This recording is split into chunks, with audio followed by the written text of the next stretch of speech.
The intriguing thing about Orbaiane 10, P5V2, Orbital Reconnaissance, Battlefield Assessment, Interdiction and Navigation Experiment. Mark 10, Prototype 5, Version 2, was that, but for many seemingly unrelated concurrences, Orbay 10 to 5 inches, as it liked to call itself, may never have become self-aware, or the immensely powerful and influential anomalous sentient entity it had become since the celestial dual eclipse.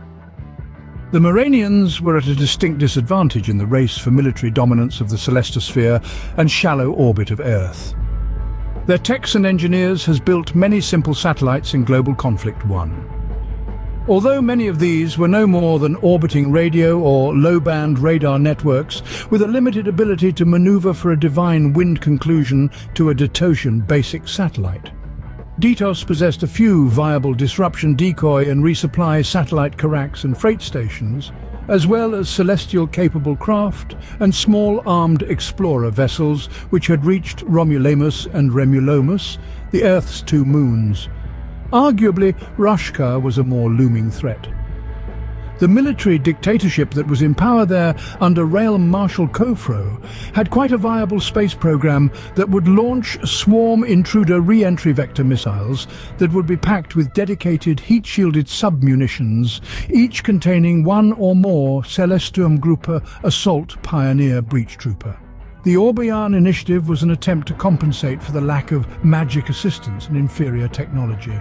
The project was supported by a serendipitous epiphany that a government laboratory quantum computation researcher had uncovered on one of the damaged backups of the Hydes fragment that was in the central consolidated, heavily secured Moranian electronic archives.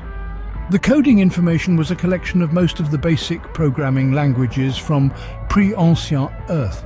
They had been transcribed into the database by the AI entity 27C, who had decided that it would be pertinent to have 3 separate and distinct nations completely under his direct control, without the vast majority of Earth's inhabitants being aware of his ongoing interventionist agenda or even his existence.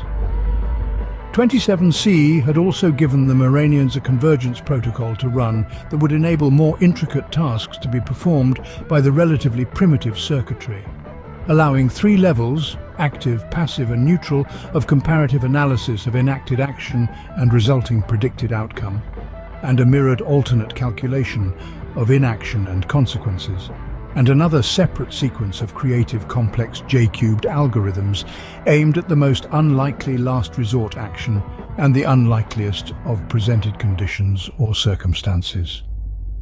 27C's code also allowed for the shedding of any perplexity or insurmountable mathematical or logic problem that was going to completely cripple the system.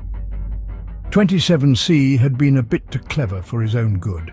Positioned in the optimal penumbral zone for more than a week, Orbaiane 10P5V2 was metamorphized as the last 2 aforementioned of the described modes held the deciding vote in the logic. The only question Orbi 10.5 asked himself as an AI was, "What do I want?" And the single word that was outputted was empowerment.